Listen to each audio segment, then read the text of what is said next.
Hey everybody, what is up? Movie review here, and today we're going to be talking about The Karate Kid, the original Karate Kid, not the okay remake, I guess.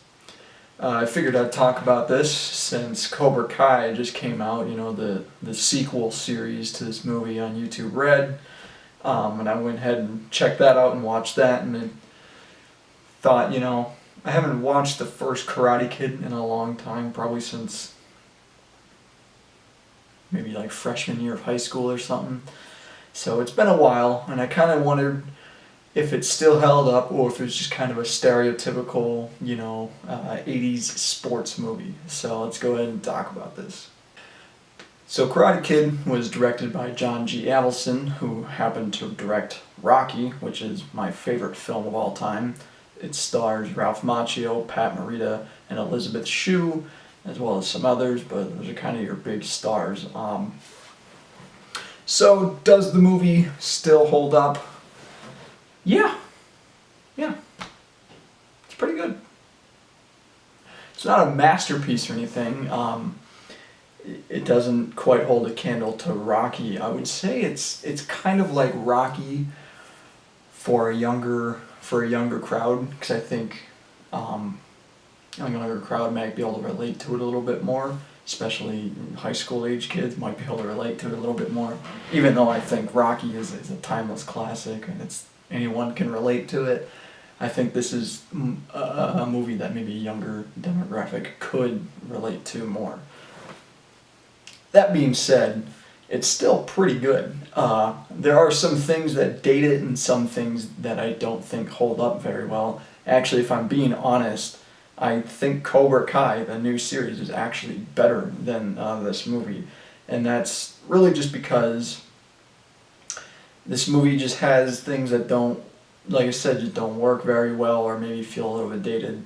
There's a lot of, cheesy 80s music, and hey, I love 80s music, but it definitely instantly kind of dates the movie. I'm going to compare it to Rocky a lot, but just because it's similar in concept and it has the same director. But you look at something like Rocky, and that movie's over 40 years old now, and yet it's still timeless, and I think that's because it doesn't, shove a lot of, at the time, like what would have been like cool technology or whatever into the script or into the movie, and that includes music. The original score of Rocky is timeless, and it just overall makes that movie something that will never age.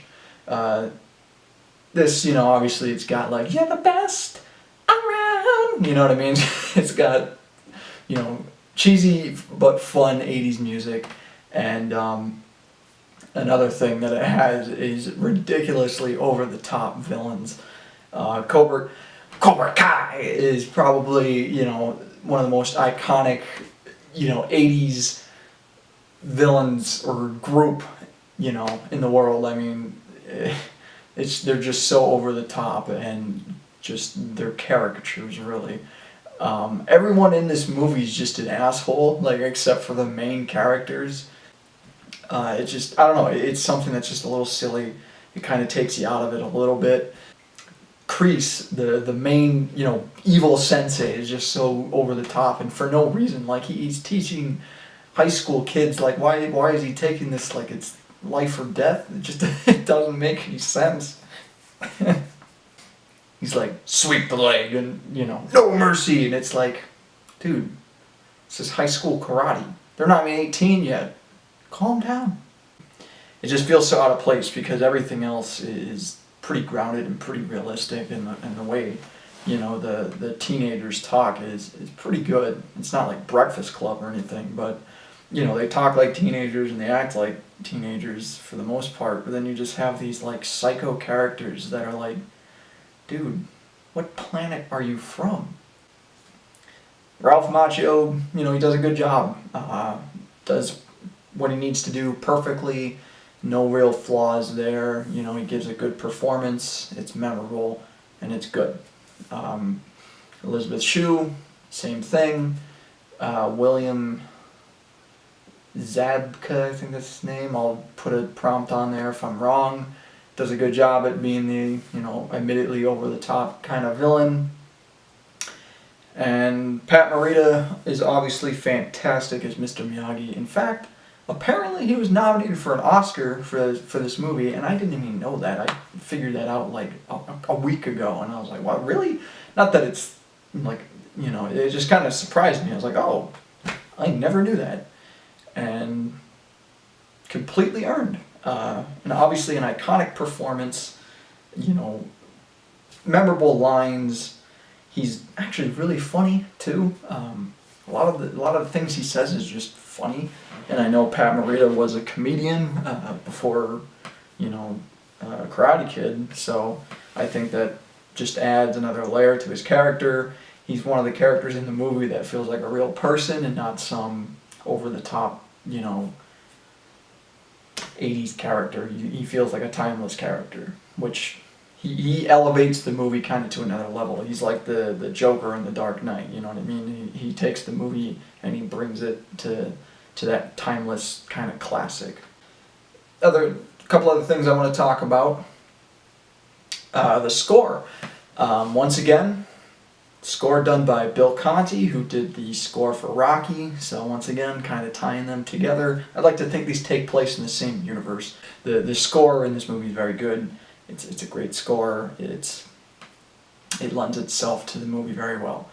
Another thing that's great about this movie, and one point that you can actually say is improved upon from Rocky, you can tell Allison improved his art and continued to get better, because a lot of the camera work in this movie is very good. There's a lot of cool tracking shots, and there's one shot where Daniel's on a boat and the sun's beaming in and it's just his silhouette on the boat, and he's, you know, doing his karate moves, you know, and it's really cool, and there's just a lot of really nice scenery shots and just good cinematography overall.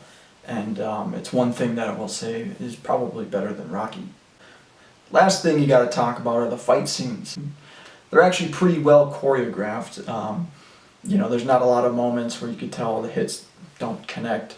There are some parts where you can tell they don't connect, and you know, maybe some parts here and there that maybe look a little slower, or, you know, just don't look right. But for the most part, it's good, and when it needs to, you know, build tension or, you know, be exciting or dramatic or whatever, it does the job perfectly. I was going to talk about the story, but I think everybody knows the story of Karate Kid, especially if you're watching this video. So I think that's really all there is to say, and plus my camera battery is dying. So, with that being said, I think that's pretty much going to do it for this review. So, go ahead and check out Karate Kid, check out Cobra Kai, you know, get your 30-day free trial and cancel it or use it for music, I don't know. Anyways, that's going to do it for this video, and I'll see you guys next time. Cobra Kai!